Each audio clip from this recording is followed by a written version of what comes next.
Hello అందరికీ welcome back to the retro చిత్రాలు. మీరు కనుక కొత్తగా మా ఛానల్ని చూస్తూ ఉంటే లైక్ చేయండి, సబ్స్క్రైబ్ చేసుకోండి, షేర్ కూడా చేసేయండి. సో ఈరోజు కాంతా మూవీ గురించి అయితే డిస్కస్ చేద్దాం. స్టేరింగ్ దుల్కర్ సల్మాన్ గారు, రానా దగ్గుబాటి గారు అండ్ భాగ్యశ్రీ బోస్ గారు. సో ఈ సినిమా గురించి బేసికలీ ఈ సినిమా నిన్నే చూస్తాను భయ్యో. కాకపోతే నాకు చాలా టైం పట్టింది డైజెస్ట్ చేసుకోవడానికి ఈ సినిమాని. యా, లైక్ వాట్, ఇదొక బ్యూటిఫుల్ ఆర్ట్ ఫిలింలా ఉంటదన్నమాట. మీరు చూసుంటే ఆల్మోస్ట్ ఈ పాటికి చాలా రివ్యూలు చూసేసి ఉంటారు. ఇది చాలా ల్యాగ్ ఉంటది. అంతే ఏదో ఓల్డ్ ఫిలింలా ఉంటది అని చెప్పి కొంచెం ఆ బే ఆ అంతే అని చెప్పింది కరెక్టే. మూవీ చాలా ల్యాగ్ ఉంటది. చాలా ఓల్డ్ లా ఉంటది. కాకపోతే ఈ ఫిలిం మెయిన్ ఎస్థెటిక్స్ వైబ్ వచ్చేసి అదన్నమాట. సో ఆ వింటేజ్, ఆ రెట్రో సినిమాని మళ్ళీ ఈ మూవీలో చూపిచ్చారు. సో స్టోరీ లైన్ ఏంటంటే, హీరో, డైరెక్టర్ ఒక సినిమా తీస్తారు. ఆ సినిమా సమ్ గొడవలలో ఆగిపోతది. సమ్ ఈగో క్లాషెస్ వల్ల మళ్ళీ ఆ సినిమా స్టార్ట్ అయితది. తర్వాత ఆ గ్యాప్‌లో అదొక క్రైమ్ బేస్డ్ మూవీలా తయారైతదనమాట. సో ఆ! ఎలా చెప్పాలో అర్థం కావట్లేదనమాట నాకు ఈ సినిమా గురించి. సినిమా చూసినంత సేపు బావుంటది. నాకైతే లైక్ ఇది అందరూ డైజెస్ట్ చేసుకోలేరు. ఎవరైతే సినిమా మీద, ఈ సినిమా తీసిన వాళ్ళు గూడా ఒక ప్యాషన్ సినిమా పైన ఉంటది చూసారా? అలా వాళ్ళ వాళ్ళు తీసిన సినిమాలా అనిపిస్తది. ఇప్పుడు మనకొక పెయింటింగ్ అనిపిస్తది భయ్యా. పెయింటింగ్ అందరికి నచ్చి అందరికి కొంచెం బలిసినోళ్ళు వాళ్ళు చూసి వాళ్ళకి నచ్చి, ఎందుకంటే ఆ పెయింటింగ్ ఎవడైతే ఆర్టిస్ట్ వేశాడో, ఎవడైతే చూసి కొన్నాడో వాడికి ఆ వాల్యూ తెలుస్తదనమాట. ఈ సినిమాని కూడా అలా ఒక బ్యూటిఫుల్ పెయింటింగ్ లాగా తీశారు.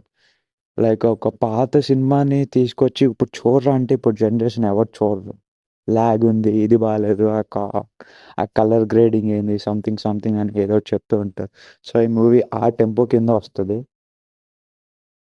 కానీ మూవీలో పర్ఫార్మెన్సెస్ మాత్రం అసల ఎక్కడికో ఎళ్ళిపోయాయి. ఫస్ట్ మన 'డీకే' గారు మాత్రం ఐ థింక్ అందరి హీరోలకి ఒక లైఫ్‌లో వాళ్ళకి కొన్ని క్లాసిక్ మూవీస్ ఉంటాయి. ఒక బెస్ట్ క్లాసిక్ మూవీ అని. మన 'ప్రభాస్' అన్నకి 'బాహుబలి' ఎలా క్లాసిక్కో, సో నాకు తెలిసి 'డీకేఆర్' కెరీర్‌లో 'కాంత' అనేది ఒక క్లాసిక్ ఫిల్మ్‌లా ఉండిపోతది. He gave the best performance. And surprisingly 'Rana' గారు సెకండ్ హాఫ్ నుంచి వస్తారు. ఆయన వచ్చినంత సేపు సినిమా బావుంటది. బాగా ఇంకా సర్ప్రైజ్ ఏందంటే 'భాగ్యశ్రీ బోస్' గారు. అసలు నేను ఎక్స్‌పెక్ట్ చేయలేదు మరి అంత లైక్ 'కింగ్డమ్‌లో' గాని, 'మిస్టర్ బచ్చన్‌లో' చూసినప్పుడు గాని యాక్టింగ్‌లో అంత స్కోప్ దొరకదు. హీరోయిన్‌లు బేసికల్లీ ఇప్పుడు ప్రెజెంట్ డైరెక్టర్స్ హీరోయిన్‌లు అంత కరెక్ట్‌గా వాడుకోరు. కాకపోతే 'భాగ్యశ్రీ బోస్' గారిని ఈ మూవీలో చాలా బాగా వాడుకున్నారు. ఫస్ట్ హాఫ్ దాకే ఉంటది. కాకపోతే she gave the best performance. And ఇంకోటి మన 'సమృద్ధి కన్నయ్య' గారు. ఆయన డైరెక్టర్, ఈ మూవీలో డైరెక్టర్ క్యారెక్టర్ చేశారు. సో ఆయన ఆయన ఎలాగో తెలిసిందే, డైరెక్టర్‌గా, యాక్టర్‌గాను బాగా పేరొచ్చింది ఆయనకి. ఆయన గురించి చెప్పవసరం లేదు. సో ఈ మూవీ అందరికి నచ్చుతా అంటే నచ్చదనే చెప్తాను. ఎందుకంటే చాలా లాగ్ ఉంటది మూవీ.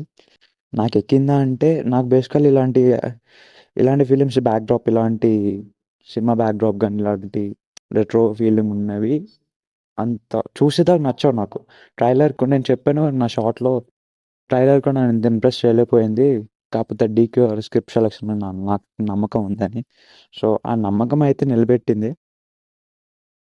సినిమా అయితే నాకైతే కనెక్ట్ అయిందని చెప్పిన. కాకపోతే అది డైజెస్ట్ చేసుకొని మీకు చెప్పడానికి నాకు కొంచెం టైం పట్టింది. Like how world is feeling అని చూసి. సో నా ఒపీనియన్ చెప్తున్నాను. సో మీరు కూడా ట్రై చేయండి. ఇంట్రెస్ట్ ఇంట్రెస్ట్ ఉన్నా కదా ట్రై చేయండి. ఇలాంటి ఫిలిమ్స్ లైక్ ఎప్పుడు రావు. చెప్తున్నాను కదా, ఇలాంటి ఎవరు తీయడు, ఎప్పుడు రావు. సో వచ్చినప్పుడు మనం చూడాలి. సో వెళ్ళి అయితే చూసేయండి. ఈ మూవీకి నేను కూడా రేటింగ్ ఇవ్వాలనుకోవట్లేదు. సో మీరైతే వెళ్ళి చూసేయండి. అంతే మరి. ఉంటా. వెళ్ళొస్తా.